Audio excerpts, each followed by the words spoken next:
ଆପଣଙ୍କୁ ନୂଆକୁ ଆପଣମାନଙ୍କୁ ସ୍ୱାଗତ। ଆଜି ଆମେ ଯାଉଛୁ ସୁନାବେଶ ଦେଖିବା ପାଇଁ। ପ୍ରବଳ ତ ବର୍ଷା ହେଉଛି, ଚାଲନ୍ତୁ ସେ ବର୍ଷାରେ ଯିବା ଜଗନ୍ନାଥ ବଳଭଦ୍ର ସୁଭଦ୍ରାଙ୍କୁ ଦେଖି ଆସିବା। ଚାଲନ୍ତୁ ଯିବା। କେମିତି ହେଉଛି ବେଶ ହେଇଛି ସୁନାର ବେଶ ଆଜି ଆମ ଜଗନ୍ନାଥ ମଠରେ। ଆପଣମାନଙ୍କୁ ଏ ଭିଡ଼ିଓ ମାଧ୍ୟମ ସେୟାର କରିବି। ତେବେ ଚାଲନ୍ତୁ ଆଜିର ଭିଡ଼ିଓ ଷ୍ଟାର୍ଟ କରିବା। ଆଜି ଜଗନ୍ନାଥ ଦର୍ଶନ କରିବାକୁ ବର୍ଷାରେ ବି ଲୋକ କେମିତି ଆସୁଛନ୍ତି ଜଗନ୍ନାଥ ଦର୍ଶନ କରିବା ପାଇଁ, ସୁନାବେଶ ଦେଖିବା ପାଇଁ।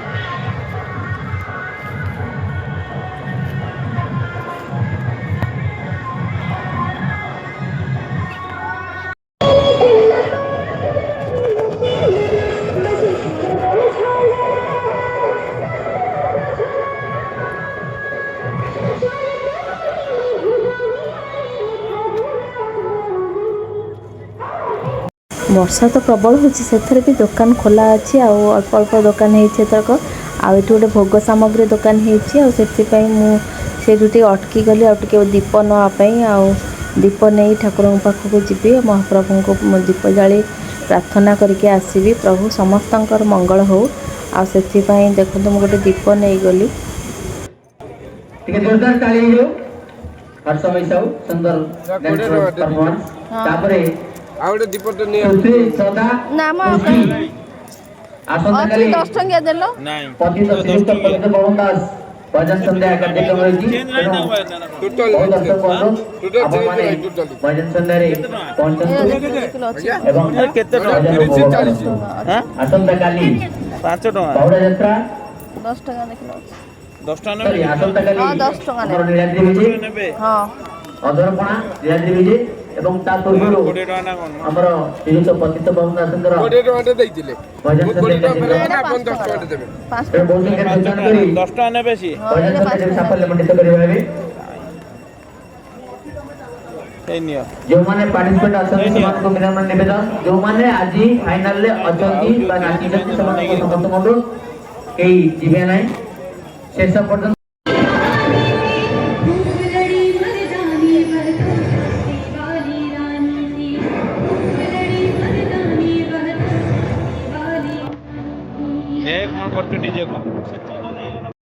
ଏବେ ଦେଖନ୍ତୁ ବଳଭଦ୍ରଙ୍କ ରଥକୁ ଆମେ ଚଢୁଛୁ ଚରମାଳ ଉପରକୁ।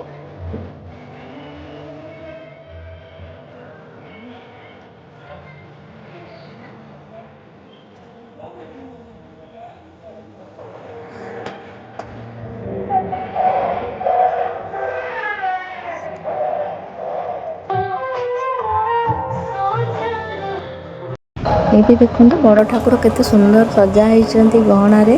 ଆଉ ତୁଳସୀ ମାଳ ବି ବହୁତ ବଢ଼ିଆ ଚଢ଼ା ହେଇଛି। ବହୁତ ବଢ଼ିଆ ଲାଗିଲା ଦେଖିକି।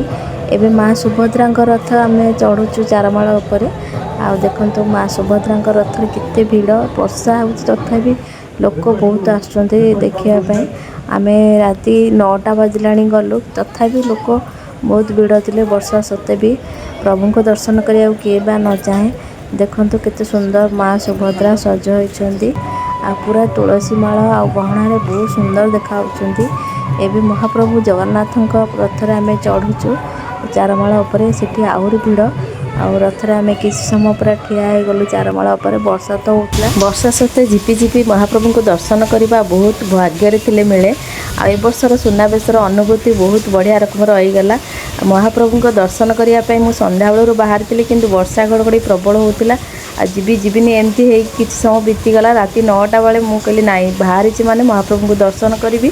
ଇଏ କହିଲେ ଚାଲ ତେବେ ଛତା ଧରିକି ଯିବା। ଛତା ଧରିକି ଆସିଲୁ, ମହାପ୍ରଭୁଙ୍କୁ ଦର୍ଶନ କଲୁ। ବହୁତ ବଢ଼ିଆ ରକମର ଦର୍ଶନ ହେଲା। ଆଉ ଫଟୋ ବି ଉଠେଇଲୁ, ଭିଡ଼ିଓ ବି ଟିକେ କରିଦେଲୁ। ଏବେ ଦେଖନ୍ତୁ ଆମର ପ୍ରୋଗ୍ରାମ୍ ଚାଲିଛି, ଡ୍ୟାନ୍ସ ପ୍ରୋଗ୍ରାମ୍। ଆଉ ପ୍ରତିବର୍ଷ ବି ହୁଏ, କିନ୍ତୁ ଏ ବର୍ଷ ବି ହେଉଛି। କିନ୍ତୁ ପ୍ରବଳ ଲୋକ ତମ୍ବୁ ତଳେ, ଆଉ ଠିଆ ହେବା ପାଇଁ ବି ଜାଗା ନଥିଲା।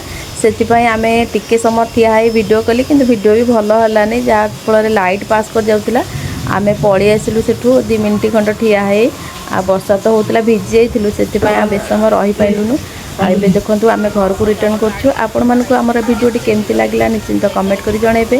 ଆଜି ପାଇଁ ଏତିକିରେ ରହିଲି। ନମସ୍କାର, ଜୟ ଜଗନ୍ନାଥ, ଜୟ ବଳଭଦ୍ର, ଜୟ ମା ସୁଭଦ୍ରା। ଏତେ ଜୋର ବର୍ଷା ହେଉଛି।